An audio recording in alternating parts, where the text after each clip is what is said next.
And what's up, everybody? We're back with a new episode of the new Live, Laugh, Left podcast. That's right, folks. We took last week off due to schedule conflicts, but we're back now. And we are here to talk more things than just NASCAR. But don't worry, there's still things to talk about NASCAR related. We'll get to that. A lot to discuss. Is Garry still here? We're going to be covering, obviously, lots of different sports-related topics today, and really it's only going to be covering, like, the last week of stuff. I guess I could have done the last 2 weeks, but I don't know. I'm just doing weekly stuff, so it should be awesome. If you want to hear you'll get a full breakdown kind of what we're going to be doing here in this episode, but you can also get a full breakdown of all the teams or sports that we're going to be talking about in the last episode of Live, Laugh, Left from the last NASCAR titled episode when we made the announcement. So, because we won't talk about every sport or every team, because not every team played, but a lot of them did. So, we're kind of in the middle of sports season right now, peak sports season. Basketball, football, all in action hockey. And so is my Boston Cola very nice drink. This is really good, by the way.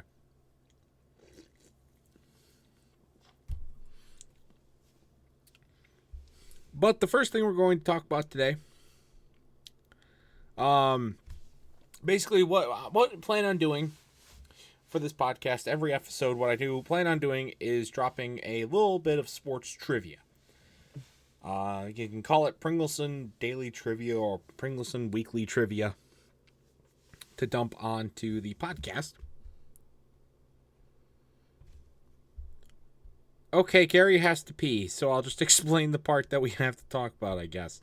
But yeah, every episode at the start, what I'm doing is kind of just dropping a little bit of sports-related trivia that will get us going, and then we go into all the sports. Probably talk about a little bit of football, then we'll talk about basketball, then we'll talk about hockey. Then right now we won't be talking a lot of baseball, but when there is baseball season going on, we'll talk baseball, and then we'll get into some of the other stuff that's been going on. So should be pretty good. But we can't do the fucking trivia until fucking Garry comes back. Everybody laugh at Garry. You took a nap in the middle of the night. Just go to bed. But no, he's like, I'll take a nap. This drink, by the way, probably my second favorite non-Mountain Dew pop. Only behind Cherry Vanilla Coke, which is still, oh yeah. It's really good. Probably give it a good 8 out of 10. Doesn't even really taste like Verner's. Just tastes like cream soda. Did you have a good shit?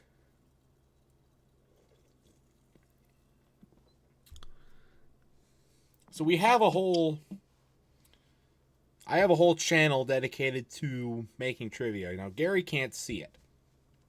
I know all the answers going in, but Garry can't see the trivia. But that's why he's going to be asked. That's why I have to have him here, because I have to ask him the questions. So today's question, we get going.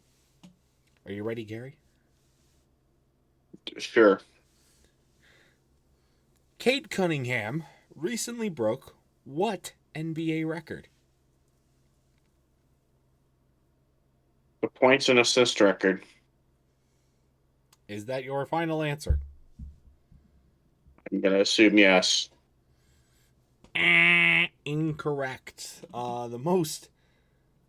He broke the record for most missed buckets in a game in the Pistons' overtime win over the Washington Wizards a few weeks ago, when he missed 31 buckets out of 45 shots that he took.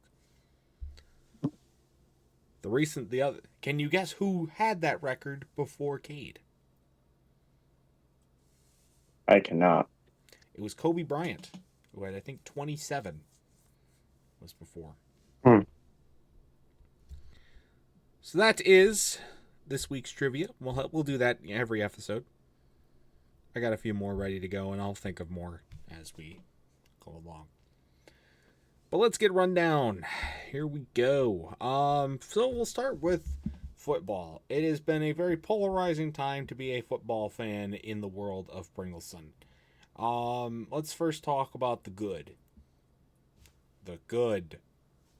The Lions are playing. And, I haven't done a lot of... I did do a rant on their week 1 loss to Green Bay. And that seemed to work for a while because they kicked it into gear, won 4 straight. But they've been they've actually been at 500 ever since then. Their offense has not looked that great at times. They've had some good moments, and then they completely shit the bed the week after. The defense has been suspect as hell, especially even after the starters are starting to return, which is not good. And this is with Aiden Hutchinson still on the team. So it's not been fun. And most recently, they've had a big loss on their offense too. Sam Laporta going down with injury for pretty much the rest of the year with a back injury. He had to have surgery, which sucks because he was a main staple of the offense. It was pretty obvious early on that he was one of Goff's bigger targets, and with him gone, really sucks because so the Lions played the Giants at home this past Sunday, and they looked like dog shit.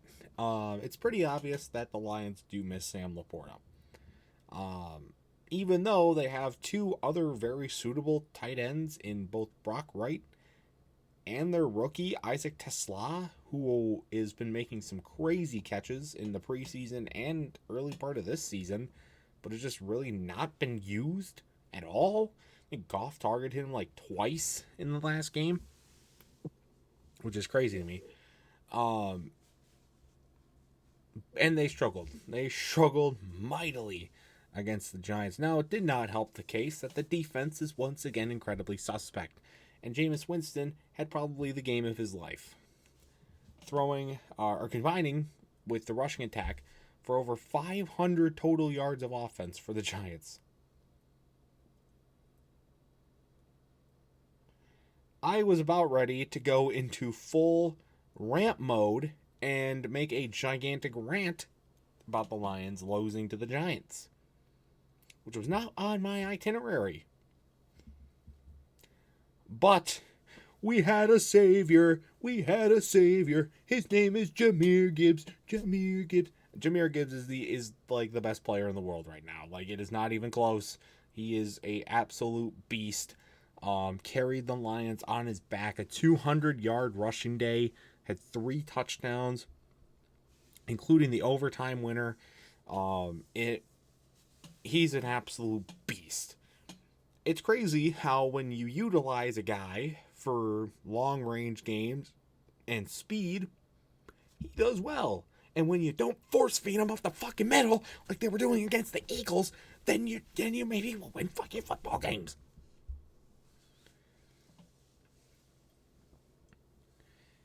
Because, God forbid anybody else does anything. I mean, Amon-Ra was Amon-Ra. He had a good day, except for a tip pass that led to a red zone pick. Goff was okay. Aiden Hutchinson had the game-winning sack, which was great. This was the first time I'd really experienced the new NFL overtime rule as well, and I do think it makes it more fair. It's still not great, but it does make it more fair, I guess, to the teams, because you get a possession. I mean, the Lions scored on one play on their possession, and then the Giants went down in like 15 minutes or 5 minutes or whatever the fuck, and then got sacked on a 4th and 5. But I mean, Jameis Winston had the game of his life. He caught a touchdown pass. He ran it in for a touchdown. He threw a touchdown. It was trick plays galore. And somehow the Lions still found a way to win and save their season as they move to 7-4 on the year, while the Giants fall to 2-10 and are in fact the first team eliminated from the playoffs. as if they were going to make it anyways. So, that was the supposed good of the weekend. The Lions, again, are 7-4. They're still third in their division, though. But they do control their own fate. So that's good. Now let's talk about the not-so-good part of football. Viewers of the channel might be wondering why I haven't made an MSU football rant yet. Well, I've been hesitant to talk about them for reasons that I won't explain here. But if Garry, if you're interested in knowing why, you can DM me later. But I've refrained from talking about them for the most part during the season. Now, I will, at the end of the season, after this week, they're somehow favored against Maryland. I don't think they're going to win. But somehow they're fucking favored. But after the season's over, I will make a season in review video. I will make a rant. It will be a rant. No matter if they win or lose against Maryland, there will be a rant.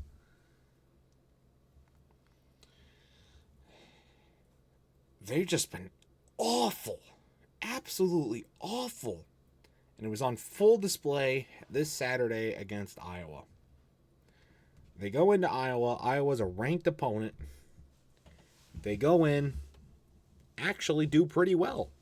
On defense, at least. Stuffing Iowa to 0 offensive touchdowns for the majority of the game. The only points that Iowa was able to get for the majority of the game was a punt return touchdown. Meanwhile, MSU has a nice couple of nice drives, and with 5 minutes to go, they're actually up 10 points on the road against a ranked opponent. Doesn't mean anything. They're out of bowl contention. They're not going to win anything. But they could win a game. Spoil the party against a ranked opponent. But no, that vaunted defense just completely collapsed. Let Iowa, one of the worst offensive teams in the country, absolutely stomp all over them in the final 5 minutes of the game. And MSU conveniently blows that 10-point lead, tying, and Iowa is able to tie the game up 17. But then Iowa is lining up for the game-winning field goal. It's a pretty long field goal. So maybe there's a chance, that MSU, kicking has been pretty difficult on the day. They were talking about it at the end of the game there. So guess what? Iowa goes to line up for the kick, and they miss it. They missed it wide left. We're going to overtime. Wait a minute, the whistle blows. Let's talk about our old pal, Jonathan Smith.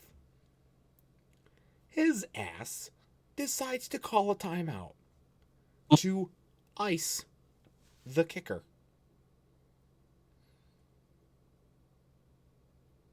So the kick did not matter. And Iowa hits the game winner on the next try.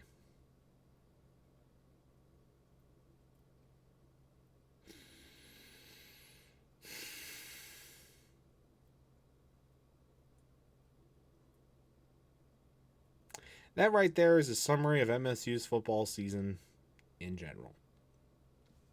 Not going to talk about too much more of it here. Otherwise, I'd go into rant mode, and I don't feel like going into rant mode today. But it's bad. So bad, in fact, that they had to forfeit all of their wins from 2022 to 2024 because of recruiting violations. Yeah, because this is the team, this is the program that needs to get hit with recruiting violations. The program that is so deep in the shit that they may never win a fucking bowl game again in their fucking life. But you hit them with recruiting violations that causes them to be on probation, lose all their wins from the last 3 seasons. Meanwhile, fucking Michigan, who was cheating on the goddamn sideline, oh, what do they get? a $2 million fine that a donor buys out. So you don't even have to pay it.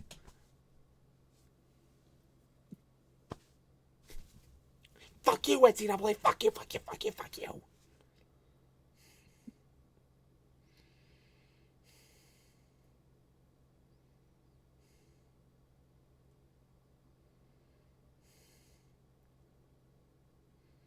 So yeah, it's not fun to be a football fan right now. It's not. There's more reasons for it, but I'll refrain.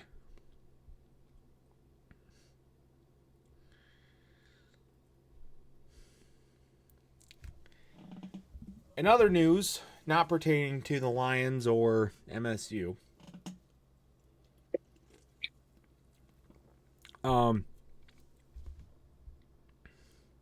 speaking of scandals and violations, actually, we'll get to that a little bit in a minute.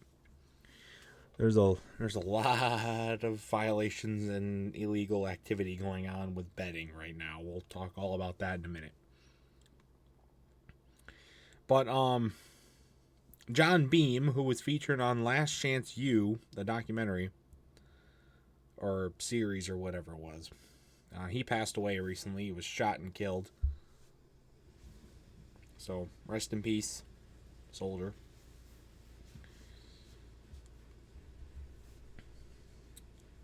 In coaching news, there's a lot of coaching positions open, which is why Jonathan Smith will still have a job, because MSU can't get anybody better than him.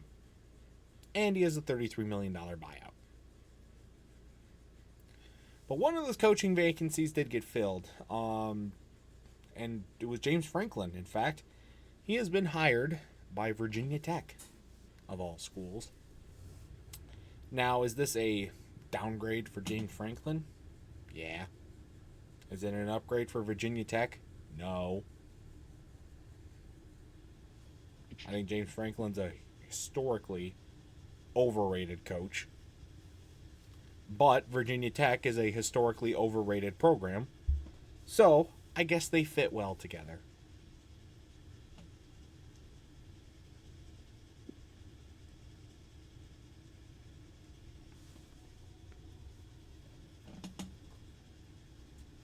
But so far, there's tons of other coaching vacancies that are open. The LSU job is still open. Florida is still open. Penn State is still open. There's a lot of... Oklahoma State is open. There's a lot of other big positions open. And that's why, like, Luke Fickell probably also should have been fired this year by Wisconsin. That won't happen. Jonathan Smith should have been fired by MSU. That won't happen. Because they just can't get anybody better. They're going to get outbidded by the Penn States, the LSUs, even the Oklahoma States have more free money to throw at coaches right now. So that's why that won't happen. Sucks. Really fucking sucks. And some other sad news. There was an incident at last week's game between UAB and USF when a UAB player went on a rampage and stabbed two of his own teammates in the locker room before the game. From all accounts, it looks like the teammates are going to be okay, or they at least didn't die, but still a really shitty situation. They still went through with playing the game, and UAB got destroyed on the field. But I don't think that was really anybody's concern after what had happened that morning. I'm honestly surprised they even played the game.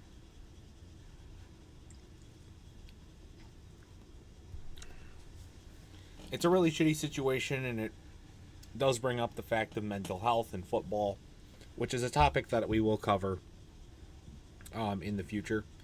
More in depth, probably. But that's all that I really want to say about it now. It's a really shitty situation. Prayers to the families of the victims, and prayers to the program. It really sucks. So.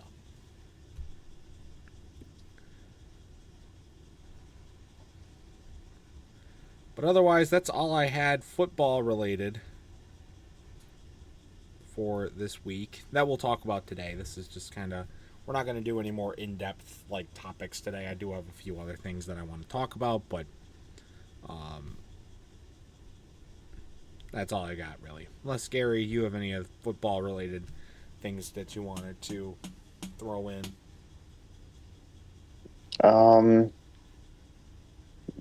Not that I've seen. I'm gonna double check here in a second. Look at my eye. Um, Wow. It burns.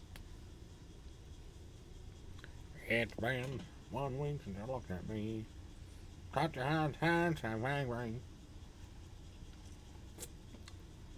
Like I said earlier, we will be doing more in-depth topics. I want to go on a giant rant about Chris Collinsworth at some point. I want to go on a rant about ignorances and mental health and with the concussions and shit.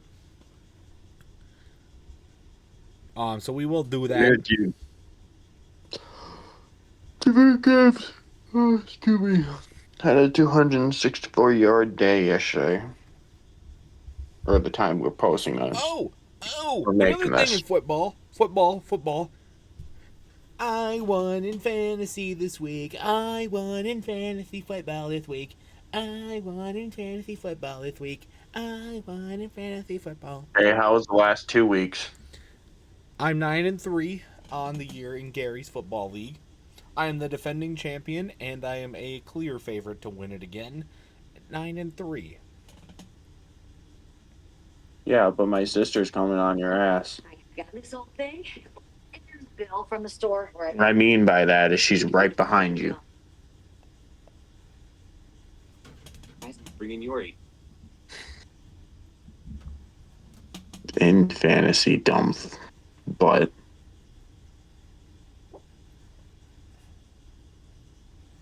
I can't speak. Yeah, I beat your friend 161.86 to 68. Thank you, Texans defense.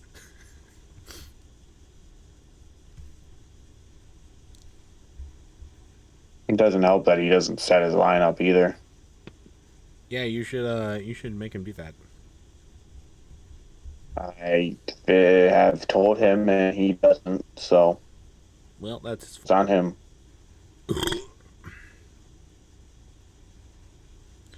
So moving on to basketball now. Basketball season's in full swing. And on the contrary of football, it is a great time to be a basketball fan for old Pringleson right now. First off, MSU basketball is off to a perfect start.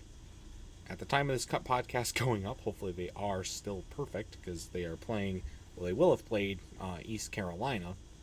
Hopefully they've won that game. We'll go over that in the next episode. But the last couple games, MSU took down Kentucky in dominant fashion, taking them down 83 to 66 in the Champions Classic. And then they went home and took down Detroit Mercy, which is head coached by MSU's former head assistant, Mark Montgomery. That guy can kiss my ass. I hate him so much. And we beat his ass 84 to 56. So MSU is off to a perfect 4-0 start. Hopefully we'll soon be 5-0. They are currently 11th in the AP poll with 2 ranked wins behind their belt already, Arkansas and Kentucky. So that is pretty sweet. Wait, no, they're 5-0. They're 5-0 now. They're 5-0, I forgot. They're 5-0. And Izzo is still recruiting at the top of his game in the midst of a great start to the season. As Izzo just did land a 5-star, 7'1" center of Ethan Taylor. So now Izzo is projected to have the number one recruiting class in 2026. Just insane what this guy has been able to do for so long. Nearing retirement, and he's still recruiting at the top of his game. So maybe he'll never retire. Who knows? Who knows? But yeah, times are great for MSU basketball. The women's team is also off to a great start. They just finished up a 7-game homestand to start the year, if you include their exhibition game. And they are perfect. So if you don't, I guess they don't include the exhibition game, so they're 6-0. They are 20th in the rankings. They started 23rd, dropped to 24th, then are up to 20th now. Last couple games, they took down Eastern Illinois and Oakland, both scoring. They scored 101 to 54, and then 101 to 42 in those two games. So Robin Freilich been doing a great job over there. What more could you say? I mean, she's was a great hire. She's been doing great as a coach, and really invigorating a lot of fight back into this program and making them a formidable opponent. So hopefully they can get out of the first weekend this year and, really set the stage. It's going to be awesome to see what they can do now that they head away from the Breslin Center and head to their own Thanksgiving Feast Week event. And then they hit the road for a while for a few other things. So, and of course, how could we could we talk about basketball and not talk about how the Detroit Pistons have been doing to start the year? And at the moment that we are recording, they are currently leading at half. They are on a 12-game winning streak at the time of recording this. Hopefully, they have tied their longest winning streak ever as a franchise, which is 13 games, as they are currently leading the Indiana Pacers on the road. But they have won 12 straight games. They're 14-2. That's the second best record in the NBA, only behind the Thunder. So they are the top team in the East right now. Cade Cunningham is playing at MVP levels. Tobias Harris, Isaiah Stewart, Jalen Duren, and Jaden Ivey is back from injury, finally. He's getting back into the swing of things, but they're also getting a ton of bench production. Paul Reed, Dennis Jenkins are just all over the place and really have helped elevate this team and really show the level of depth that they have as a team. And now that all of the big starters are back, they now just have that much more experience and much more depth on the team with the reserve guys, so that they can continue to win games and make deep runs, and hopefully get back to the playoffs and maybe win a series. Would be really fun to see. But the Pistons are playing some great basketball right now. I can't watch them because fuck you, FanDuel Sports. We'll get to that in a later episode too. But it's been very, very exciting to watch, as the Pistons are again just playing some amazing, amazing basketball. So it brings tears to my eyes. I was there during the Andre Drummond and Blake Griffin days. Oh man. So was I. Oh man. How times have changed for the better. Thank you, J.B. Bickerstaff. You've been a great coach, too.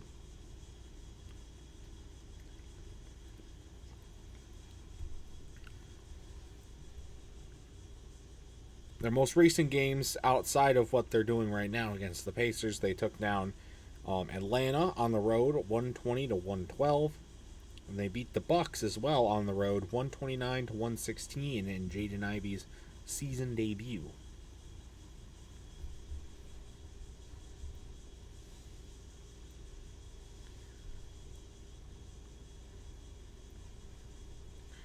In other basketball-related news, well, again, we're going to get to that a little bit later, but I do have a couple rants to go on there.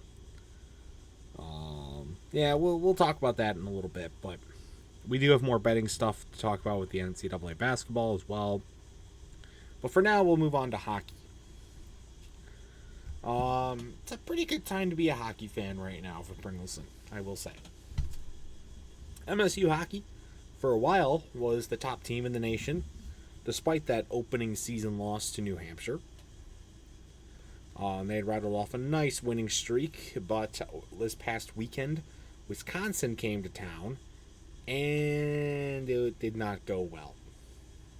MSU got outclassed in both games against Wisconsin, losing 5-4 in the first game, and then losing 2-1 in overtime in the second game. So they got swept. They fall to number 3 in the rankings. I believe Michigan is now number 1. Great. Just great. But they're still playing some great hockey. The team is absolutely loaded with NHL draft picks. So if they don't make a deep run or even win the national championship this year, that's a failure on so many levels. Adam Nightingale is better than that, than to blow it against Cornell again. Right?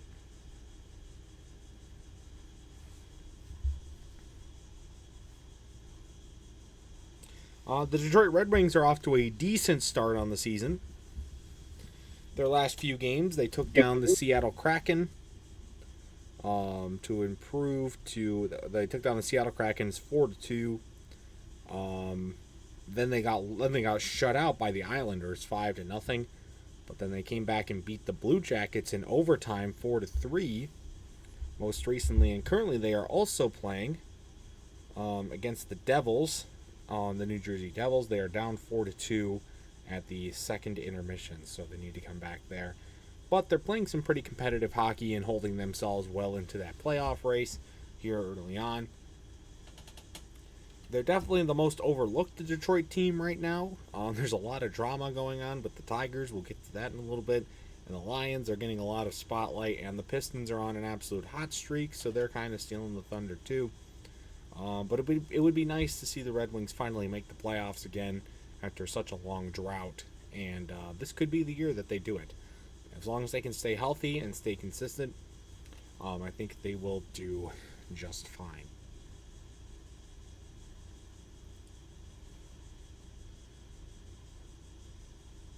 And then for the other hockey team that we want to talk about, I'm going to turn it over to Garry, because this is his thing.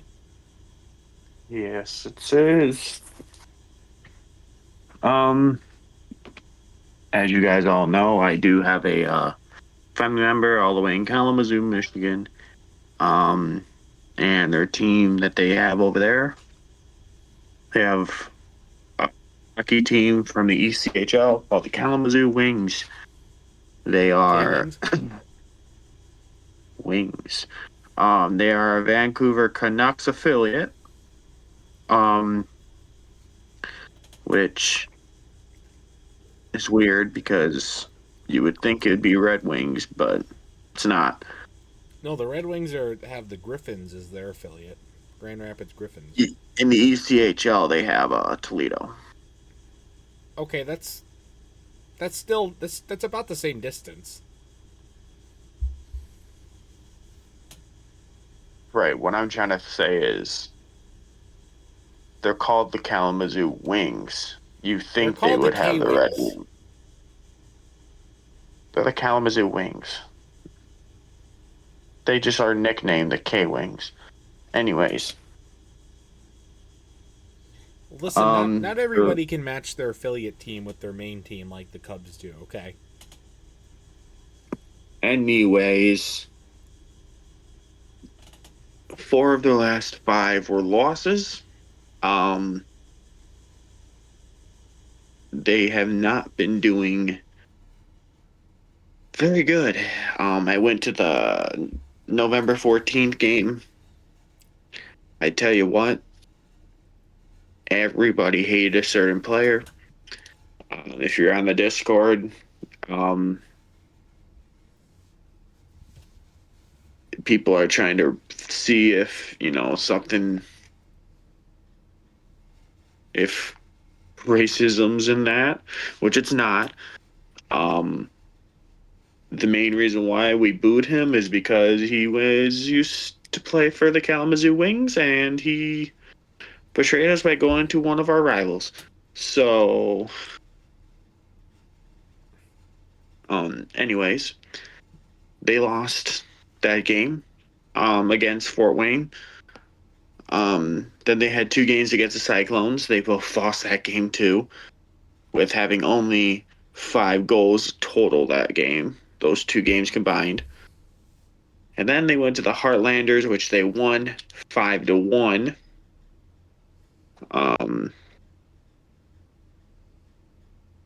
But K-Wings are still last place in their conference, and they're going up against Fort Wayne for a second time in 2 days. It ain't looking too good for the K-Wings. I have a strong feeling that they're not going to make it to the playoffs this year. They're just not that good. Yeah, just not that good. I can go over who got penalized, but that's 2 days ago of when they popped that up, so I'm not going to go over it. But yeah, that's mostly it about the K-Wings. Hopefully they can fix their stuff. Because I tell you what, we need it. Other ECHL moves on the 14th of November, which is a long time ago, but still got to do it. Toledo Walleyes defenseman Colin Sawyer has signed a PTO with the AHL Bruins. I think that's a affiliate. Excuse me. Whew. I'm gonna figure out the affiliate for that.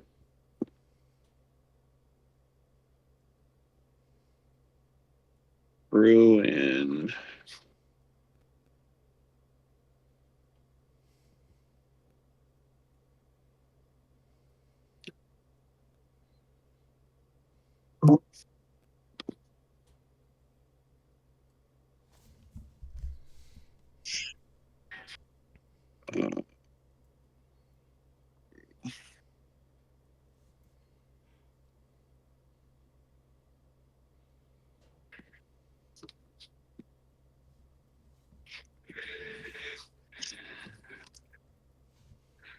The Providence Bruins. Okay, so they're from Providence. So I'm assuming they're a Boston Bruins affiliate because their logo looks like it.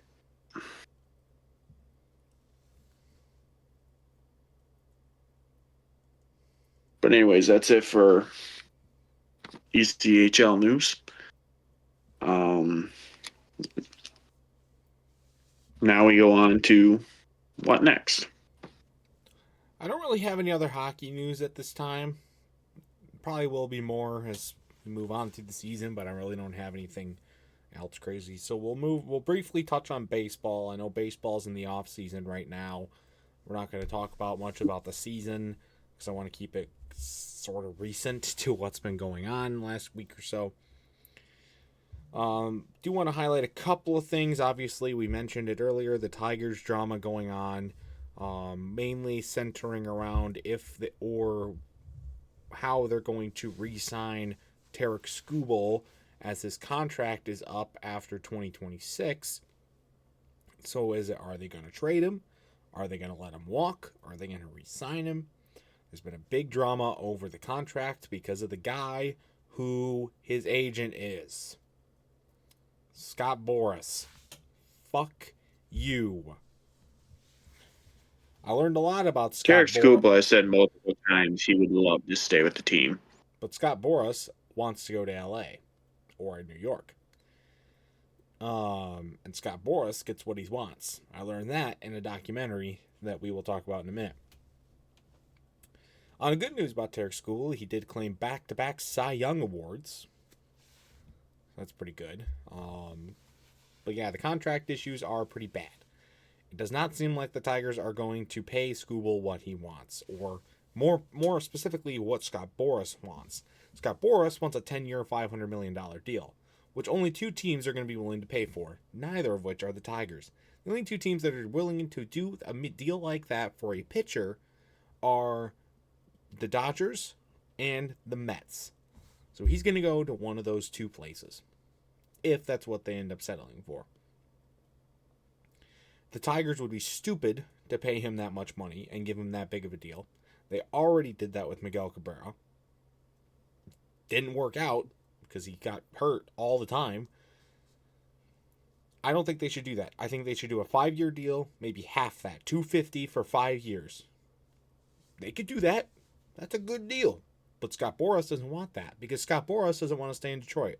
Scott Boras wants to leave. Fuck you, Scott Boras. So we'll see where this goes. This is going to be an ongoing thing all across the offseason. It's just going to have to be what it's going to have to be. I don't know what else to say. The Tigers did re-sign a couple other guys, including Gleyber Torres, for next season. So there's that, I guess, but nothing crazy. But yeah, I mean, baseball's in the off season, so there's not a whole lot else to talk about. I do want to get into a couple other things here in a minute, but I did want to do a quick review of a couple of baseball documentaries that I've watched. I've got a good list of documentaries that I've been trying to watch lately. I just finished watching a 3-part documentary about Alex Rodriguez, recently. Actually, this morning I finished that documentary. It was actually a really good documentary, and that's where I learned about Scott Boras, because Scott Boras was Alex Rodriguez's agent when A-Rod got traded from Seattle to Texas and got that $252 million contract from Texas. The fucking Rangers.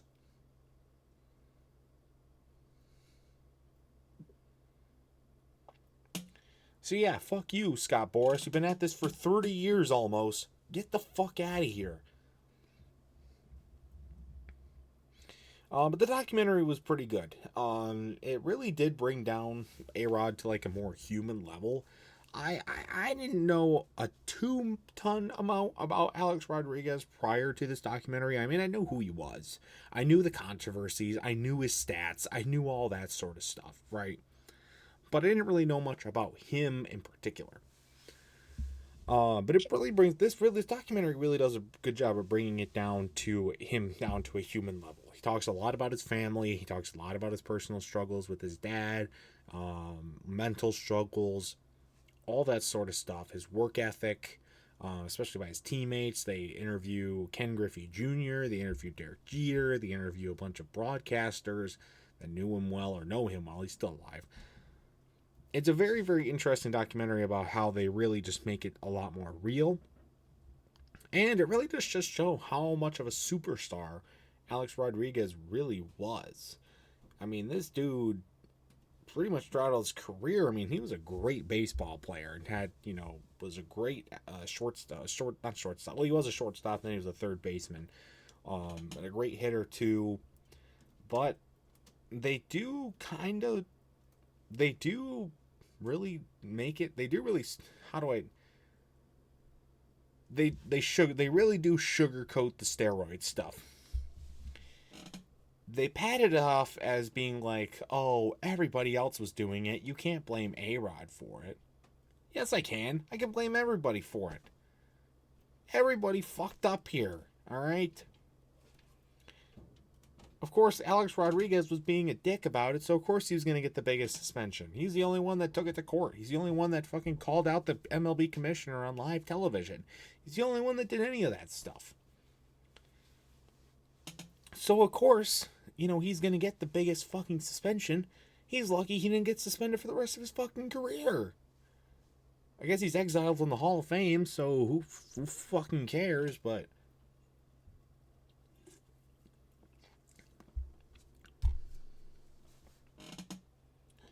It's hard to feel bad for Alex Rodriguez for what he did. I can definitely view him on a more humanized level now because of the documentary, but I can't I can't feel bad for him. He did what he did. He had to face the consequences. I think he's come to terms with that, at least what you could tell in the documentary. But still kind of sucks. So, yeah, I don't know. It was a good documentary, though. Learned a lot of cool stuff about him and the whole ordeal and a lot of other players, too. So, it's a good documentary. I recommend it. It's on HBO. It's called Alex versus A-Rod. It's a good documentary. The other baseball documentary I just recently watched was a documentary about the Montreal Expos. We could probably do a whole episode about the Montreal Expos. We won't do that. But we probably could, because their history and how things ended with them is very nasty. It's a very nasty history. The city of Montreal still has not recovered from losing the Expos. They had multiple problems that were going on with the stadium, and it was kind of really cool to learn about like Canadian ownership economics. It's not at all what it's like in the United States, and it makes me realize how impressive it is that the Blue Jays survived this long. But also, the Blue Jays are winning, or have won. The Expos never won anything. They never made the playoffs. They never won a division. They never did anything. The only time that they were on track to do any of that was 1994, when the lockout happened. And I think when that lockout happened, had that lockout not happened, and the Expos go to the playoffs, maybe they win the World Series, I think that the franchise would still be here right now. I really do think it would be. Because they finally had a good team around them. They had a fan base that gave a shit about them. And they were winning games. Maybe they would have gotten that new stadium. Maybe they would have become a contender. But it all fell apart on them because of the lockout, which was really, really crazy. Like, I knew the 1994 lockout had a big effect on the Expos, but I did not know how big of an effect that it had. And I'm honestly really surprised that they lasted as long as they did after the lockout, because, I mean, it was only like 10 years, but it was felt like they could have just crumbled after that. They could have been gone. They were floating on such a fragile fragment of fragility that anything could have happened. The collapse could have happened at any point. And the fact that they stuck around as long as they did is actually, honestly, quite impressive. It's a very sad documentary, though. You can tell a lot of the fans really cared about the team and really wanted the team to be better. There were some really good people that were running the team. The economics just didn't work out in their favor because it was not run like the rest of the MLB, and it killed them. And that really sucks. And it was kind of just like this negative, or I guess positive feedback loop of shit going wrong that just ultimately took its toll. It's a really good documentary, though. I would recommend watching it if you're a baseball nerd or just a history nerd in general, because it is a good documentary. It's on Netflix. It's not a multi-part documentary like the Alex Rodriguez one is, but it's pretty good. It's pretty good.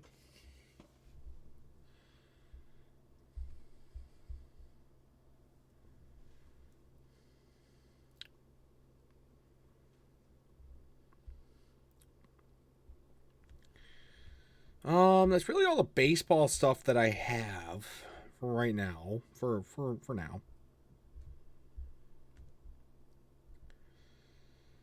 But I think we need to cover the big drama that's been going on. This spans across the MLB, NCAA basketball, NCAA football, and that's sports betting cheating. There have been now not one, not two, but 3 separate investigations that have led to arrests with betting scandals in just the last couple of weeks alone. In the MLB, Emmanuel Clase and Luis Ortiz have both been indefinitely suspended by the MLB. Probably are going to jail for a long time, and they're never going to play baseball again. Emmanuel Clase, by the way, was hailed as a Cy Young contender last year, so that worked out well. Because they were intentionally throwing pitches to favor bets.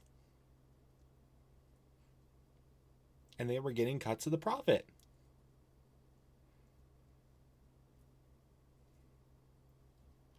Can't do that.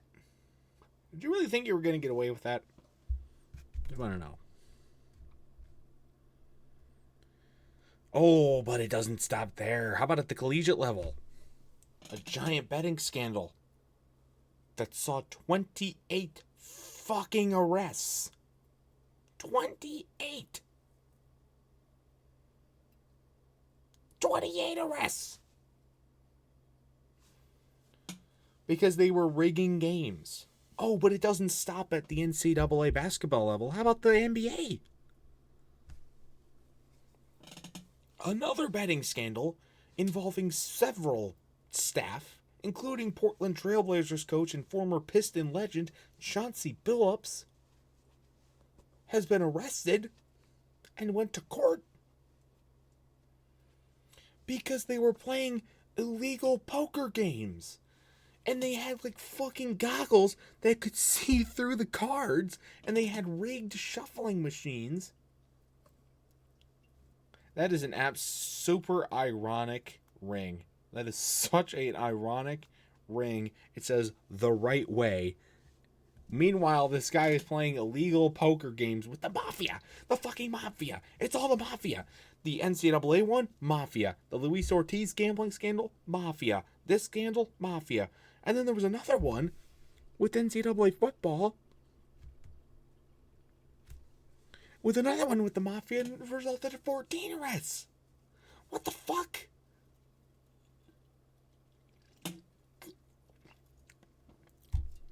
It's no surprise that sports betting... It's no surprise that sports betting is a big issue in... It's no surprise that sports betting has been a big issue for a while. Illegal sports betting. It's always going to be a problem. Like, the only reason, by the way, that they're even cracking down on this right now is that there's legislation that's about to be passed, or was about to be passed, that was going to make all of this legal, and therefore throw out any potential cases that they had against these people. So they finally decided to take action and go after them. Now, funny part is that legislation failed, so there's been no changes to the laws at all. But I think it's really, really funny that they did that. But it's sports betting. Here's my thing with sports betting, right? I think it's way over the top. I think sports betting has gone. They've opened the Pandora's box. It's going to close. Never going to fucking close. Right? There's DraftKings, FanDuel, they all have this fucking stranglehold on people, you know, teenagers who aren't even legally allowed to bet are able to bet because they can just log in with their dad's account and fucking sports bet in class. They push ads all over social media pages. ESPN literally has their own betting lines that they run on the bottom of the fucking screen. And while they were talking about the Chauncey Billups scandal, they had an ad running for ESPN Bet. If this isn't even a masochist problem, this is what the fucking problem is. Nobody cares. It's such a profitable business that nobody cares about the actual implications of it. It's the same thing with drugs. It's the same thing with cigarettes. It's the same thing with... I can't think of anything else. But, same case. It's too profitable to do anything. That's the real problem of the fucking capitalist society. Fuck you, ESPN. You started all this shit.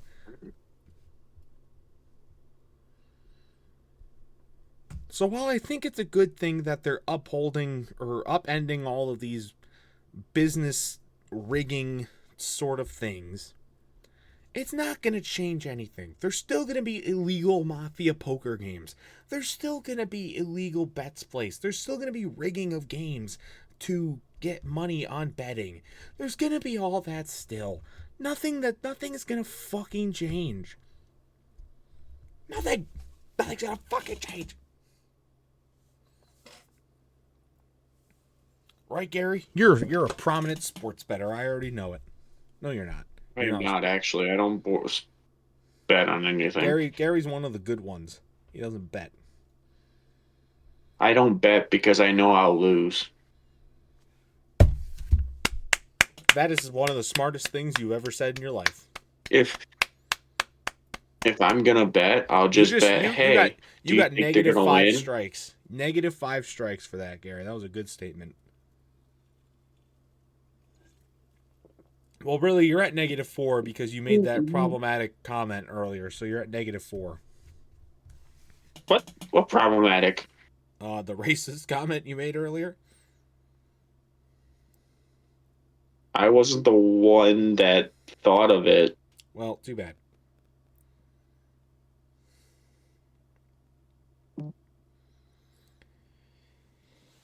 Anyway, it's never gonna fucking change, and it's sad, but it's a fact of life, and I really just, I don't know. I don't let it eat away at me too much. I just don't. I don't let it eat away at me. I'm not gonna do it. Never gonna do it. I'll hit the slots every now and then, but the rest of this bullshit, nope.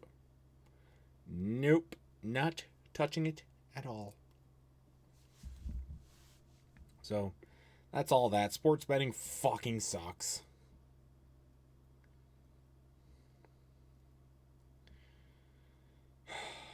Anyway, few other sports to talk about before we wrap things up today. I have a few other bigger topics we can talk about in the future, but not going to talk about those right now. In other MSU sports action, not pertaining to hockey, basketball, or football. For this part, by the way, I'm not going to touch on all the MSU sports action. I'm just going to touch on like big playoff stuff or big wins in general. And we did have a big one out of our women's soccer team, as they have been on a tear and have advanced to the Elite Eight of the NCAA Women's Soccer Tournament. Yay! It's the first time that they've ever gotten there. They've played 3 home games to get here, taking down Milwaukee, Wake Forest, and Colorado. And now they are going to hit the road to Stanford for the Elite Eight matchup. They win, they go to the College Cup. If they lose, they lose. I don't know. But it's a good run for them. They weren't projected to do that well this year, but they've, especially the last few weeks of the season, really turned on the Jets, made it to the Big Ten Championship, and almost won. So they've been doing really, really good. So congratulations to the women's soccer team for a great win. A great set of wins. For sure. And then, of course, this is not a sole NASCAR podcast anymore, but we're still going to talk about NASCAR. We do have some NASCAR news to go over, not a whole lot. So we'll roll through that real quick. They did roll out the updated next-gen body for Chevrolet that will roll out in 2026. It looks all right. It's just Doesn't look that It's much a little- different. It's all right. No, it's not even different at all. It's just the same thing, but just got a facelift. So it is different. What I mean by facelift is the side of the car is different. Other than that, everything's the same. Good to know. Also, Josh Williams signed a multi-year racing deal with DGM Racing. Justin Allgaier will once again attempt the Daytona 500 in the 40 car for Junior Motorsports. They're running it back this year. Colleague updated their what their new Ram truck ride is going to look like in 2026. They're doing a free agent program. It's kind of interesting. There's going to be a different driver each week. This is kind of like what they're doing with what Gibbs is doing with the 19 car in the Xfinity. Though I think they're going to try and have even more variety than they do there. It's going to be interesting to see how that pans out. I'm very, very excited to see how that's going to work. Also, good news, Ryan Blaney announced the birth of his child just recently, so congratulations to them. And then Sigma Performance Services Racing acquired AM Racing, the team that Harrison Burton was racing for, but no longer does. The team name is Sigma Performance Services. What the Sigma? What the Sigma? It doesn't seem like anything's gonna change with the look of the team. They just acquired it. So cool.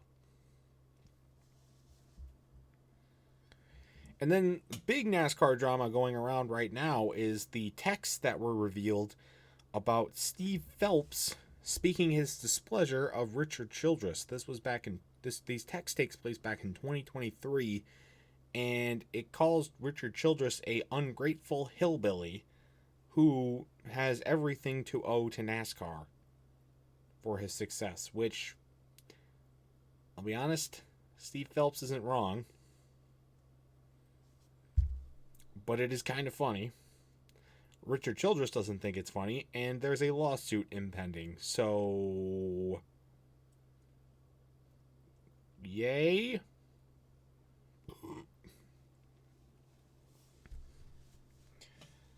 So that story will get juicy as things continue. But honestly, I think that's all I had. Yeah, because there was one on the other topics where ESPN, ABC, yeah. So but we don't really need to talk about that because they have we changed it. We can talk about it. Okay. ESPN and ABC got into some beef with YouTube TV over a contract dispute. And so I have YouTube TV. So. Out of nowhere, there was a blackout. But this got resolved, thankfully. Or, it's ESPN, so fuck them. So no, thankfully. But I personally wasn't affected by this. I don't have YouTube TV, and Pomeroy does, and Garry does. I do. They were affected by it, but it only lasted a couple of weeks. Came back just in time for the Cowboys Raiders Monday Night Football game. That was a shit fest. So wasn't worth it.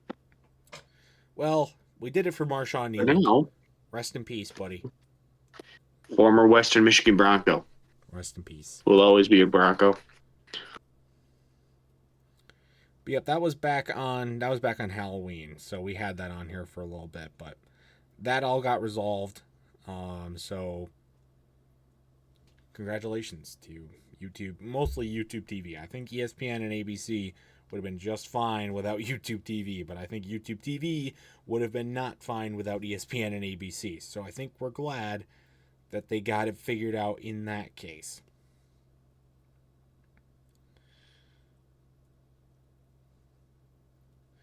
But that is all of the news that I want to talk about. There are more topics.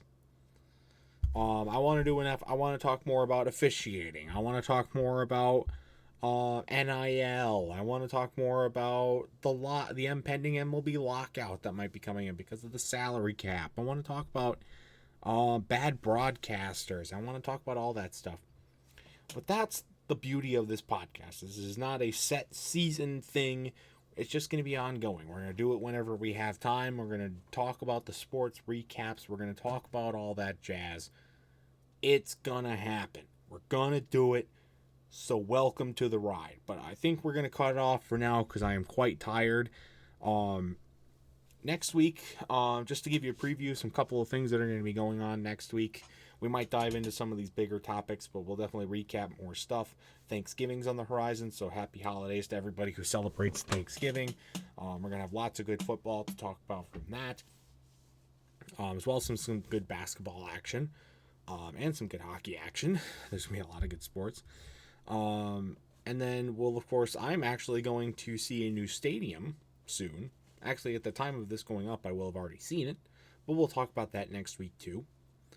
You'll see where I'm going to be going to see a new football stadium. That'll be fun. But otherwise, should be pretty good. So, I think Garry is excited. I'm excited that we've got this. We've got the ball rolling. Like bowling. Get it?